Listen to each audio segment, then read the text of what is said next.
Bismillahirrahmanirrahim. Wassalamualaikum warahmatullahi wabarakatuh. Before we start to the topic, let me introduce myself. My name is Suhardi, and I'm from English Education Department and Tarbiyah and Teaching majoring. So in this time, I want to talk about the facts in written discourse. So what are the facts in writing discourse? There are two facts. One, input facts. Readers may encounter two possibilities when reading a text. The first, they can easily understand the next well, and the second, they find it difficult to understand the message of the text. When a reader finds it difficult to understand the text, we often blame the readers with an assumption that is due to his lack of knowledge of vocabulary and grammar. 2. Output facts. The next is now written properly in accordance with standard rules of writing and effective text, and finally causes difficulties for the reader's comprehension. Indeed, it is the obligation of the reader making serious efforts to understand a text that he is reading, but we may not forget that it is also the writer's responsibility to do his best to write a readable text which is easily understood by his reader.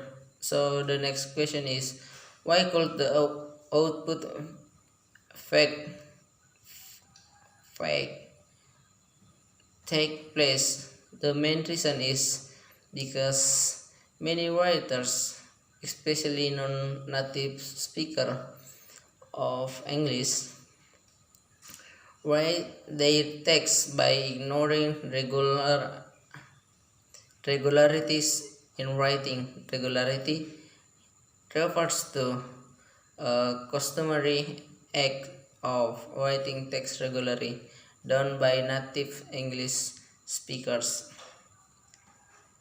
McCarthy suggests that we need to think about the following question as regularities when writing. The first is, what norms or rules do people adhere to when creating writing text? The next is, are the text structured according to recurring principles? The next is there a hierarchy of units in written text? The next is, are there conventional ways of opening and closing text? And how do we know the regularities in writing text? We can know it in 2 days. The first is learn how to write English text from native English teachers. This is rarely available in our neighborhood.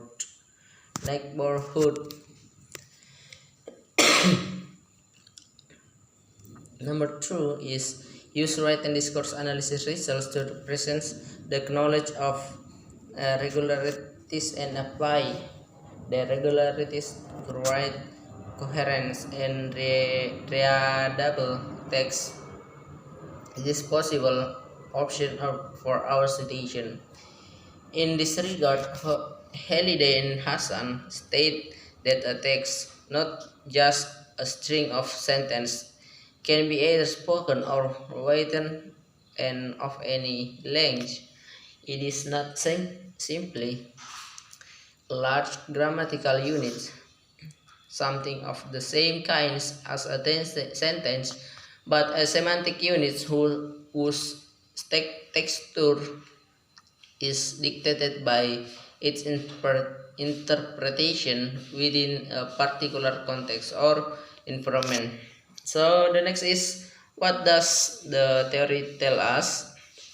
It tells us that a text is written only as a sequence of sentence is formed by using particular vocabulary and grammatical rules, but also to convey function inside the sentence which are shaped the communication of form. It is word, grammar, expression, and meanings and context.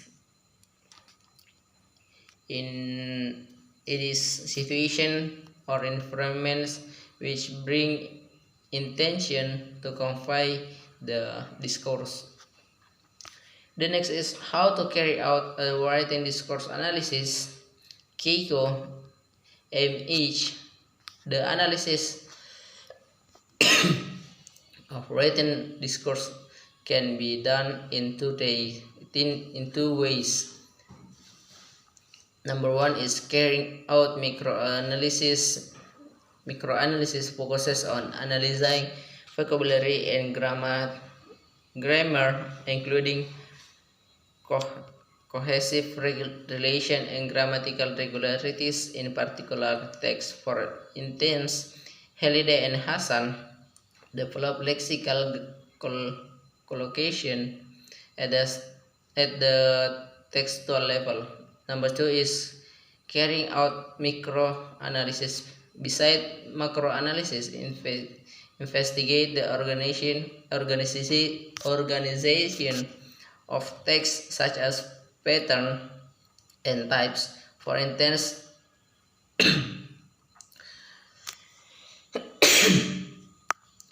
how you introduce three kinds of the text pattern: a problem solution, general to specific, as well claim counterclaim structure. For the purpose of writing readable text, the of macroanalysis and microanalysis are essential to be possessed by learners of English. Hence, the lexical and grammatical aspect and the aspect of the textual pattern are significant to be taught to the learners of English. In 2016, our source carries out discourse analysis of several writing texts to shed light on how the application of cohesion and coherence particle helps teacher to teach student with wide readable and coherent text. What are cohesion and coherence? Keep in mind that cohesion and coherence in a text are crucial.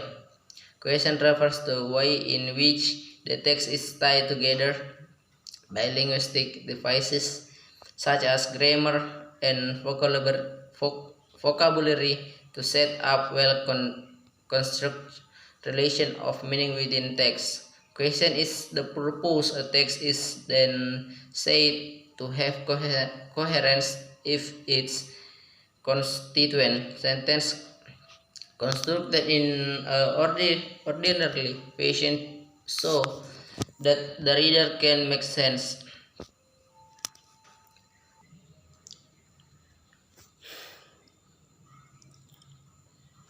That the reader can make sense of entire text. Coherent is the result of purpose to the result state that the more coherent a sequence of sentences, the better they are understood. Cohesion may be deemed as a factor which determines whether a text is well connected or simply a group of unrelated sentences to each other. Hence, If a text has a high cohesion, it will determine a text coherence for a reader. What is grammatical cohesive device? Grammatical device can be understood as a device used to create coherence in text. The devices are called grammatical cohesion. Grammatical cohesion consists of four types. First is reference, second is substitutions, third is ellipsis, and the last is conjunction. The four types are things to know after tense in English. It means knowledge of tension first, and then knowledge of grammatical cohesive device. Reference. Reference is some particular word that refers to someone or something, or the act of referring to something or someone in a discourse. According to Halliday and Hassan, reference can be personal, it is including pronouns, possessive adjective, possessive pronouns, uh, demonstratives, it is verbal pointing, and comparatives, it is deictic of or non-deictic. The function as cohesion ties. For example, two boys are playing badminton together. They look very happy. Is an example of personal reference where the pronoun there refers to two boys. An example of demonstrative reference is John went to the market yesterday and he lost his wallet there. There is there in this example refers to the market. In example of comparative reference is there were two students in the classroom. Another came and there where another refers to student. Reference to types of referential devices. It is in endophoric and exophoric reference. Endophoric reference is used to refer to something or someone mentioned within text. The reference can refer to both backward and forward reference. Anaphoric reference is generally used when a writer refers backward to someone or something that has been mentioned earlier to avoid repetition. John works as an English teacher. He really loves his job. John works as an English teacher. He really loves his job. The italicized words are called anaphoric references, which are used to make the text coherent each other. The assume that he really love his job is John, which is introduced earlier in the first sentence. Beside his in his job is John's. Likewise, job is referring to an English teacher. Those are the examples of anaphoric reference because we can confirm he, his, and job by looking back at the previous sentence. Cataphoric reference is commonly used when a writer refers someone or something forward in discourse. He said that nothing's gonna change my love for you, darling. That's what John, my husband, used to say to convince me Every time was feeling sad, we can only establish our understanding about who he is after looking. Forward looking. At the second sentence, then he actually refers to John. Cataphoric reference can also be found in spoken discourse as the following example. Here comes our best singer of the year is Michael Jackson. Aphoric reference is used to refer to someone or something outward, is not mentioned within the text.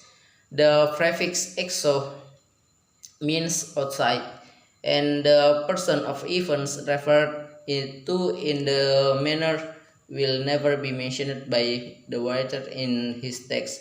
According to McCarthy, exoporic reference is not truly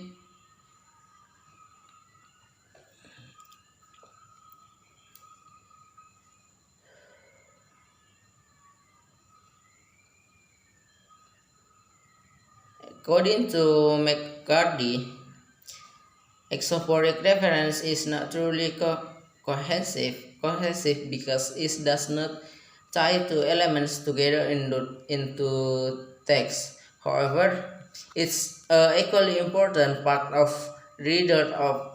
or learners' active roles in creating coherence. Here are the example of using exophoric reference in text. The government used fiscal policy to increase the amount of money available the populace in English.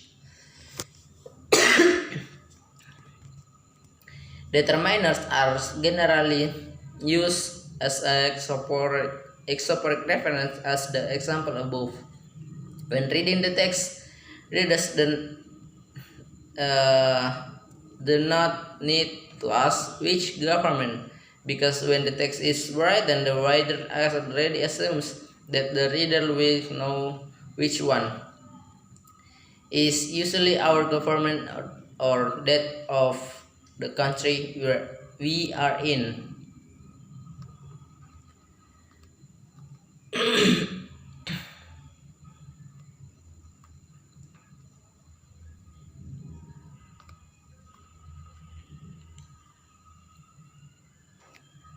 Okay, I think enough for me.